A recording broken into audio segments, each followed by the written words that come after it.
Assalamualaikum warahmatullahi wabarakatuh. Halo semuanya, perkenalkan nama saya Irma Azijah dengan NIM 031112200055 dari program studi akuntansi semester 5 STIE Suta Atmaja Subang. Nah, dalam kesempatan kali ini saya akan memaparkan sebuah artikel mengenai perbandingan keuangan berdasarkan teori-teori laba secara kualitatif em, guna memenuhi tugas akhir dari mata kuliah Teori Akuntansi dengan dosen pengampu Ibu Trisandi Eka Putri, SE MSI. Oke, langsung saja kepada pembahasannya, yaitu yang pertama ada laba keuangan merupakan salah satu elemen penting dalam penilaian perusahaan yang tercermin dalam harga saham. Informasi mengenai laba tidak hanya menjadi indikator kinerja perusahaan, tetapi juga berfungsi sebagai instrumen utama bagi investor dalam pengambilan keputusan investasi. Nah, laba keuangan memiliki hubungan yang erat dengan penilaian perusahaan yang tercermin dalam harga saham, yang di mana informasi laba menjadi alat penting bagi investor dalam pengambilan keputusan investasi. Nah, Beaver dan Wright pada tahun 1979 juga menegaskan bahwa laba mengandung informasi yang berdampak pada harga saham.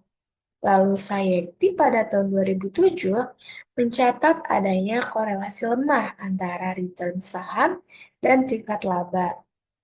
Nah, menyoroti pentingnya informasi laba berkualitas. Untuk mengukur pengaruh laba terhadap return saham digunakanlah Earning Response Coefficient atau ERC yang menunjukkan seberapa besar sih return saham merespon laba yang dilaporkan. Nah, lalu meskipun informasi laba penting, investor perlu memperhatikan bahwa informasi tersebut seringkali terbatas dan bisa bias akibat laporan keuangan yang tidak tepat waktu, manajemen laba, dan kurangnya informasi. Lalu selain itu, faktor non-keuangan seperti tanggung jawab sosial perusahaan juga dapat mempengaruhi ERC, di mana Lam and London pada tahun 1993 menemukan bahwa informasi sukarela berkaitan dengan kinerja perusahaan yang baik. Nah, di sini juga terdapat teori laba. Nah, teori utama yang sering dibahas yaitu yang pertama ada teori laba menanggung risiko, yang dimana teori ini menyatakan bahwa keuntungan di atas normal diperoleh dari risiko yang lebih tinggi. Nah, perusahaan yang berani mengambil risiko yang lebih besar cenderung dapat memperoleh laba yang lebih tinggi, namun dengan tingkat ketidakpastian yang juga lebih tinggi. Lalu yang kedua ada teori laba friksional. Nah, teori ini menekankan bahwa keuntungan yang diperoleh perusahaan dapat meningkat akibat adanya friksi dalam keseimbangan jangka panjang. Friksi ini bisa berupa ketidaksempurnaan pasar yang mempengaruhi harga dan biaya. Lalu yang ketiga ada teori laba monopoli.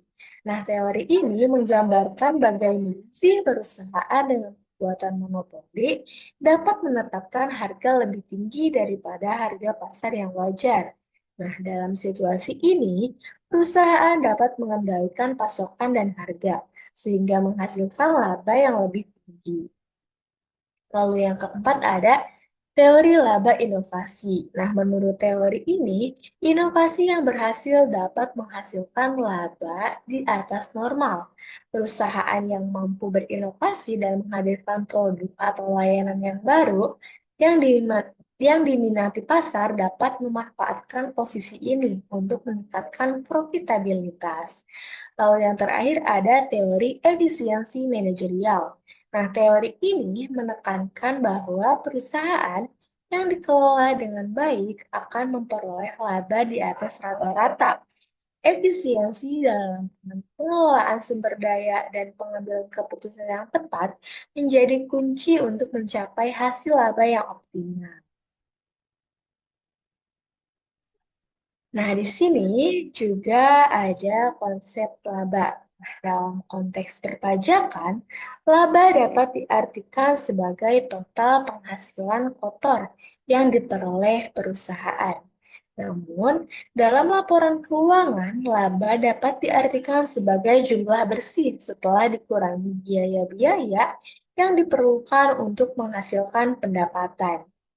Laba dianggap sebagai selisih antara pendapatan yang dihasilkan dan biaya yang dikeluarkan, yang harus dipahami secara komprehensif untuk mempresentasikan kinerja perusahaan secara akurat. Nah, penting untuk memahami bahwa laba bukan hanya sekedar angka, tetapi juga mencerminkan kinerja keuangan perusahaan secara keseluruhan. Sebuah perusahaan mungkin memiliki penghasilan yang tinggi, tetapi jika biayanya juga tinggi, laba bersihnya bisa jadi rendah atau bahkan negatif. Nah, oleh karena itu, analisis laba harus dilakukan secara komprehensif, mempertimbangkan tidak mempertimbangkan tidak hanya pendapatan, tetapi juga biaya dan pengeluaran yang terkait. Nah, dengan memahami laba secara menyeluruh, stakeholder seperti investor, kreditor, dan manajemen dapat mengevaluasi kesehatan finansial perusahaan dan membuat keputusan yang lebih baik. Nah, laba yang sehat dan konsisten dapat menunjukkan bahwa perusahaan dikelola dengan baik dan memiliki potensi pertumbuhan di masa depan. Sedangkan laba yang fluktuatif atau negatif dapat menunjukkan masalah dalam operasi atau pengelolaan biaya. Nah, di sini terdapat beberapa tujuan pelaporan laba. Yang pertama, indikator efisiensi penggunaan dana. Nah, laba yang dilaporkan dapat memberikan gambaran mengenai seberapa efektif sih perusahaan dalam menggunakan sumber daya yang tersedia. Kemudian, pengukur prestasi manajemen. Nah, kinerja manajerial dapat diukur melalui laba yang dihasilkan, yang mencerminkan keberhasilan strategi yang diterapkan. Lalu, sebagai dasar penentuan pajak. Nah, laba yang dilaporkan dapat menjadi acuan untuk perhitungan pajak yang harus dibayar oleh perusahaan. Lalu ada sebagai alat pengendalian alokasi sumber daya, yang dimana informasi laba dapat membantu dalam pengambilan keputusan terkait alokasi sumber daya perusahaan. Lalu yang terakhir, sebagai dasar distribusi dividen yang dimana laba yang dihasilkan dapat menjadi dasar bagi perusahaan untuk menentukan besaran dividen yang akan dibagikan kepada para pemegang saham.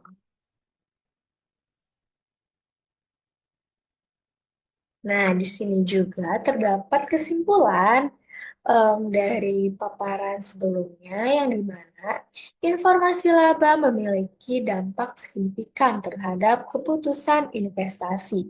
Namun, laba tidak dapat dijadikan satu-satunya dasar pengambilan keputusan karena kemungkinan adanya bias informasi.